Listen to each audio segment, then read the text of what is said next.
අයිබෝන් ළමයි.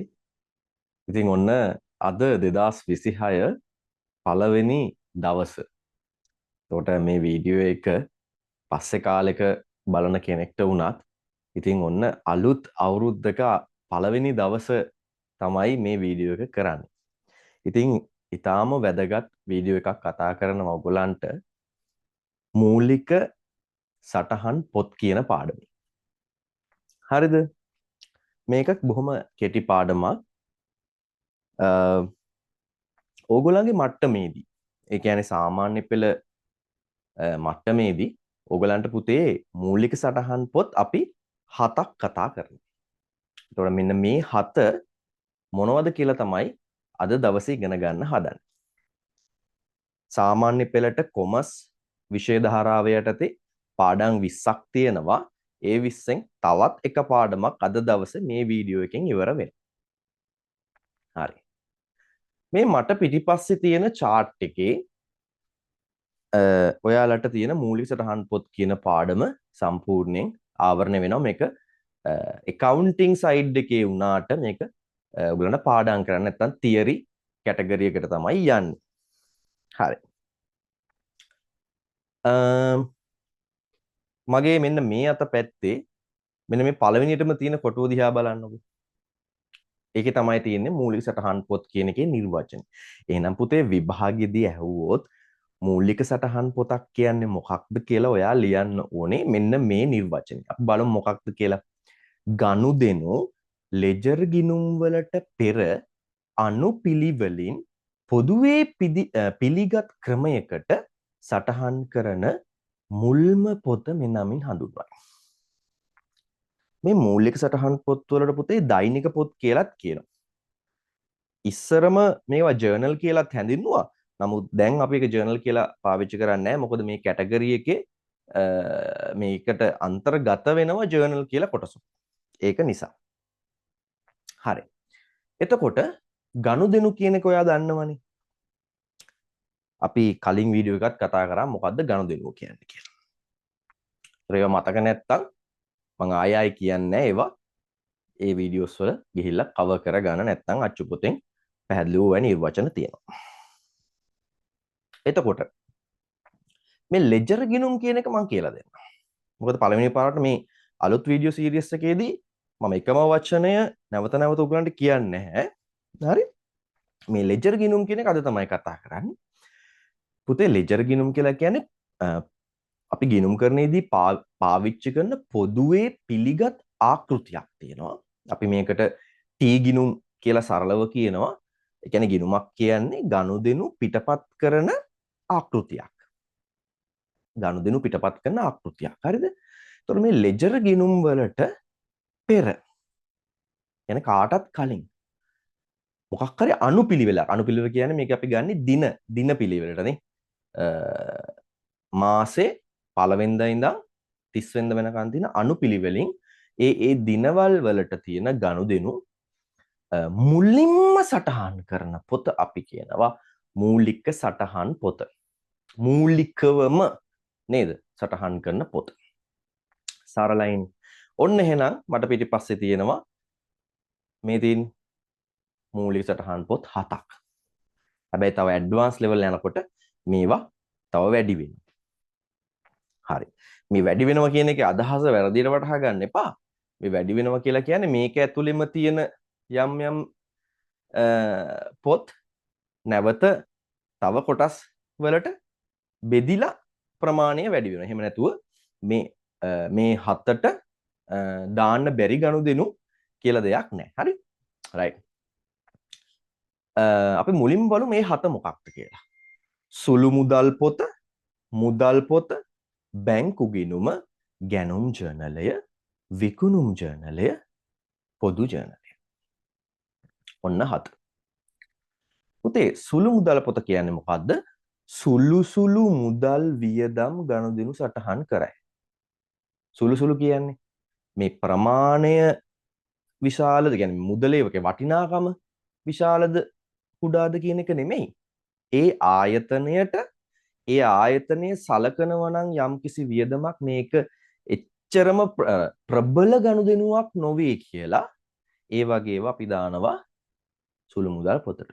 ඒ නිසා අපි පොදුවේ අපි සාමාන්‍ය පරිදි කතා කරනකොට සුළු සුළු වියදම් සටහන් කරන්න තමයි මේ සුළු මුදල් පොත පාවිච්චි කරන්නේ. ඒකේ මූලාශ්‍රය තමයි සුළු මුදල් ගෙවීම් වවුචරය. මේකේ මේ සුළු ගෙවීම් වවුචරය එක පොඩ්ඩක් නිවැරදි වෙන්න ඕනේ. සුළු මුදල් ගෙවීම් වවුචරය. ඊළඟට මුදල් පොත. අන්න මුදලින් සිදුවන ගනුදෙනු ඕනම එකක් මේක සටහන් කරනවා.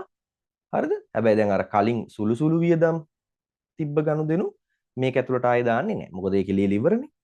මේ මූලික සටහන් පොත් වලින් එකකට විතරයි පුතේ ඕනම ගනුදෙනුවක්. මේ මූලික සටහන් පොත් වලින් එකකට විතරයි ඕනම ගනුදෙනුවක් අපි දාන්නේ. දෙකකට දාන්නේ.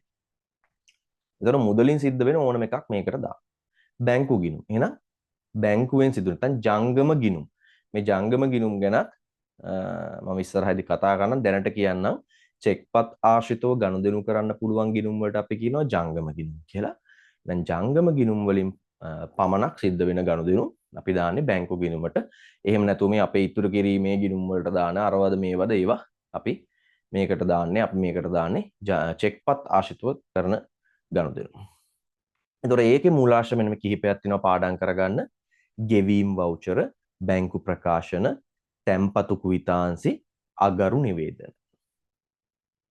ගෙවීම් වවුචර කියන එක දන්නවනේ ඔයගොල්ලන්ට. අර බැංකු වලට ගියහම දෙන්නේ මේ ඔයගොල්ලන්ට ස්ලිප්ස් කියලා කියන්නේ බැංක් ස්ලිප්ස් අන්න ඒවා. ඒතකොට බැංකු ප්‍රකාශ කියලා කියන්නේ අපිට හදන්න වෙනවා කියන්නේ අපි වෙනුවෙන් බැංකුව අපිට හදලා දෙනවා බැංකු ප්‍රකාශනයක් කියලා ලිස්ට් එකක් ඒ මාසේ සිද්ධ වෙච්ච ගනුදෙනු. තැන්පතු කුයිතාන්සි කියලා කියන්නේ අපි සල්ලි තැන්පත් කරනකොට අපිට හම් වෙන ස්ලිප් එක. අගරු නිවේදන කියන්නේ චෙක් එකක් රිජෙක්ට් වුණාම ඒ සම්බන්ධව කරන නිවේදන ලේඛනය. ඒ කියන්නේ නිවේදන ලිඛිතව දෙන නිවේදනය. හරි. හරි. ඊට පස්සේ ගැනුම් ජර්නලයයි විකුණුම් ජර්නලය දෙකම එකට මම කියන්න. දැන් ගැනුම් ජර්නලය විකුණුම් ජර්නලය කියන්නේ මේ මුදලට ගන්න දේවල් නෙමෙයි. එහෙම නැත්නම් මුදලට විකුණන දේවල් නෙමෙයි. ණයට සිදුවන දේවල්. එහෙනම් පුතේ ණයට ව්‍යාපාරට භාණ්ඩ ගන්නව නම් අපි දාන්නේ ඒ ගනුදෙනු ගැනුම් ජර්නලයට. ණයට භාණ්ඩ විකුණනවා නම් අපි ඒව දාන්නේ විකුණුම් ජර්නලයට. පටලව ගන්න එපා මුදලට ගැනුම් දාන්නේ එහෙනම් මේක අසර නෙමෙයි. මුදලට විකුණුම් දාන්නේ මේක අසර නෙමෙයි. තවත් දෙයකින් කිව්වොත් අත්පිට ගැනුම් දාන්නේ මේකට නෙමෙයි. අත්පිට විකුණුම් දාන්නේ මේකට නෙමෙයි. ඒ දෙකම දාන්නේ මොකටද? මුදල් පොතට. මුදලින් සිද්ධ වෙන දෙයක්. ණයට ගත්තා නම් කමල්ගෙන් භාණ්ඩ ගත්තා. නැත්නම් කමල්ගෙන් භාණ්ඩ ණයට ගත්තා. ඔය දෙආකාරයෙන්ම ආවොත් අපි දාන්නේ ගැනුම් ජර්නලයට. අපි කියනවා විමල්ට භාණ්ඩ වික්කා. නැත්නම් විමල්ට ණයට භාණ්ඩ වික්කා. ඔය වර්ග දෙකෙන්ම ආවත් අපි දාන්නේ අපිට හිතන්නේ ණයට කියලා. ඒතකොට විකුණුම් ජර්නලයට. හරි. ඒකේ අපි බලමු මූලාශ්‍රය ගැනුම් ජර්නලයේ ගැනුම් ඉන්වොයිසිය, විකුණුම් ජර්නලයේ විකුණුම් ඉන්වොයිසිය. පැහැදිලිද? හරි. ඊළඟට අවසාන එක පොදු ජර්නලය. හරි. මම මේ පැත්තට එන්න ලේසි වෙන්න. පුතේ පොදු ජර්නලයට දාන්නේ අනිකුත් මූලික සටහන් පොත්වලට දාන්න බැරි ඕනම ගනුදෙනුවක් අපි දාන්නේ පොදු ජර්නලයට. ඒකේ මූලාශ්‍රය තමයි ජර්නල් වවුචරය. හරි. මම දැන් එන්නම් මේකේ තියරි තියෙන අනිකුත් වැදගත් කරුණු ටික කතා කරන්න. ඒක කතා කරලා පස්සේ මේ පාඩම මෙතනින් අවසන් වෙනවා. මූලික පොත්වල ප්‍රයෝජන විභාගෙදී අහන්න පුළුවන්. මූලික පොත්වල ප්‍රයෝජන දෙකක්. දැන් බලන්න මොකද්ද මේකේ තියෙන්නේ කියලා. ගනුදෙනු පිටපත් කරන්න පාවිච්චි කරනවා. සරලයින් ගනුදෙනු පිටපත් කරන්න පාවිච්චි කරනවා. ඊට පස්සේ ගිණුම්ගත කිරීම පහසුයි. ලෙජර් ගිණුම් වලට දාන්නේ අපි හැම වෙලේම මේ මූලික පොත දිහා බලලා. ඊළඟට වැරදි හා මම මෙතන කතා කරන්නේ මේ පළවෙනි කොටුව. වැරදි හා වංචා වළක්වාගත හැකිය. ඒකට හේතුව වගකීම නිශ්චිතව පවරන්න පුළුවන්. දැන් මෙතන අපි කතා කරන්නේ පුතේ මූලික සටහන් පොත් 7ක්. මේ 7ට එක එක්කෙනා අපිට පත් කරන්න පුළුවන්. සුළු මුදල් බාරකරු, ප්‍රධාන මුදල් බාරකරු, ප්‍රධාන ඇකවුන්ටන්ට් මේ වගේ ඉන්න නිසා නිශ්චිතව වගකීම පවරන්න පුළුවන්. මේ වත්සන් කරන්නේ කවුද කියලා නිශ්චිතව හොයන්න පුළුවන්. ඊළඟට විභාගෙ දාන්න පුළුවන් මූලාශ්‍ර ලේඛනයක් කියන්නේ මොකක්ද කියලා. මොකද්ද පුතේ මූලාශ්‍ර ලේඛනයක් කියලා කියන්නේ? ගනුදෙනුව සිදු වූ බවට පවතින ලිඛිත සාක්ෂිය. ඔයා බස් එකේ ගිහිල්ලා බස් එකේ කොන්දොස්තර වාට ටිකට් එකක් දෙනවා නම් පුතේ ඒ ටිකට් එකත් මොකද්ද? මූලාශ්‍ර ලේඛනය. ලිඛිත සාක්ෂිය. ඊළඟට මෙතන කියනවා මූලාශ්‍ර ලේඛනයක අඩංගු කරුණු. මොනවද? මූලාශ්‍ර ලේඛනයක අඩංගු කරුණු මෙන්න මේ ටික ව්‍යාපාරයේ නම, ලිපිනය, දිනය, විස්තරය, වටිනාකම, බලධාරියාගේ අත්සන. ඔය අත්සන ඇරුණම අනිත් සියල්ලම බස් ටිකට් එක තියෙනවානේ. දිනය, මේ වෙලාව ඉඳන් කාගේද මේ බස් එකේ අයිතිය, ගාන කීයද, මේ ගනුදෙනුවේ ස්වභාවය, විස්තරය. ඉතින් මූලාශ්‍ර ලේඛනයක් කිව්වම ලොකුවට පරතරට හිතන්න එපා. පුංචි බස් ටිකට් එකක් මතක් කරගන්න ළමයි. හරි සරලයි. ඊට පස්සේ මූලාශ්‍ර ලේඛනවල ප්‍රයෝජන. ලිඛිත සාක්ෂියක් වීම. මොකක් හරි ප්‍රශ්නයක් වුණොත් මේක සාක්ෂියක්, එවිඩන්ස් එකක් නේ. ඊට පස්සේ අතිරේක විස්තර ලබා දීම. දැන් බස් ටිකට් එක මතක් කරගන්නකො. කොතන ඉඳන් කොහාටද ගියේ, කිලෝමීටර ගාන ගහලා තිනවා, මුදල ගහලා තිනවා, ඔය වගේ විස්තර තියෙනවා නේ. ඊට පස්සේ මූලික පොත්වල සටහන් කිරීම පහසුයි. ඒ වගේ ටිකට් එක නැත්නම් ඒ වගේ මූලාශ්‍රයක් තියෙනකොට ඒක දිහා බලාගෙන තමයි අපි මූලික පොත්වලට දාන්නේ. ඊළඟට වගකීම නිශ්චිතව පැවරිය හැක. අර කලින් කතා කරපු විදියමයි. අර මූලික පොත්වල ප්‍රයෝජනයක්ම තමයි මූලාශ්‍ර ලේඛනවල ප්‍රයෝජනයක්. මොකද්ද? වගකීම නිශ්චිතව පැවරිය හැක. එතකොට ඔන්න ඔච්චරයි මේ පාඩමේ තියෙන. ඉතින් බලන්න මේ වගේ පාඩම් ගණනාවක් තියෙනවා. එතකොට ඔයගලන්ට O level වලට තියෙන්නෙම පුතේ ඔයගලන්ට O level වලට තියෙන්නෙම පාඩම් 20යිනේ. නමුත් දැන් ඔයගොල්ලෝ හිතන්න ඔයගලන්ගේ ප්‍රධාන විෂයන් වල ගණිතය, විද්‍යාව වගේවයි පාඩම් ගොඩ තියෙනවා. එහෙම නැත්නම් එක පාඩමක් මහ විශාල කාලයක් ඇදෙනවා, මාස ගාණක් උගන්වන පාඩම්. හැබැයි මේවා හැමනේ දැන් බලන්න මේ බොහොම පොඩි වෙලාවකින් ඉවර කරන්න පුළුවන් පාඩනුත් මේ කොමස් ඇතුලේ තියෙනවා. එතකොට මේ වගේ පාඩම් ගොඩක් තියෙනවා. ඉතින් මෙන්න මේ වගේ අපි එකින් එක කතා කරලා පුළුවන් විදිහට අපි කම්ප්ලීට් කරගමු පාඩමෙන් පාඩම බොහොම පැහැදිලිව සරලව. ඉතින් අද අපි කතා කරේ ගිණුම්කරණයට සම්බන්ධ කොටසක් මූලික සටහන් පොත්. එතකොට මෙන්න මේ මූලික සටහන් පොත් 7 මතක තියාගන්න. මේවායේ දාන්නේ මොන ගනුදෙනුද කියලා මතක තියාගන්න. ඒවට අදාළ වෙන වෙනම මූලාශ්‍ර ටික මතක තියාගන්න. මූලික පොතේ නිර්වචනය මතක තියාගන්න. මූලාශ්‍ර ලේඛනයක නිර්වචනය මතක තියාගන්න. ඒවයි ප්‍රයෝජන මතක තියාගන්න. අඩංගු කරුණු මතක තියාගන්න.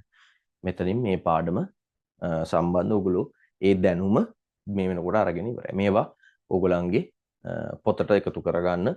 නැත්නම් ඔයගොල්ලන්ගේ කොලේට මේ නෝට් දාලා මේ දැන්ම මේ වීඩියෝ එකෙන් පස්සේ සම්පූර්ණ මේක පාඩම් කරලා ඔළුවෙන් නිදහස් කරගන්න. එහෙමයි යන්නේ. වැඩ එකතු කරගෙන ඒව ගොඩ ගහගන්නේ. අද වැඩ අදම ඉවර කරා. හරි ළමයි. එහෙනම් අපි තවත් ලස්සන වීඩියෝ එකකින් හම්බ වෙමු. එහෙනම් පරිස්සමෙන් ඉන්න.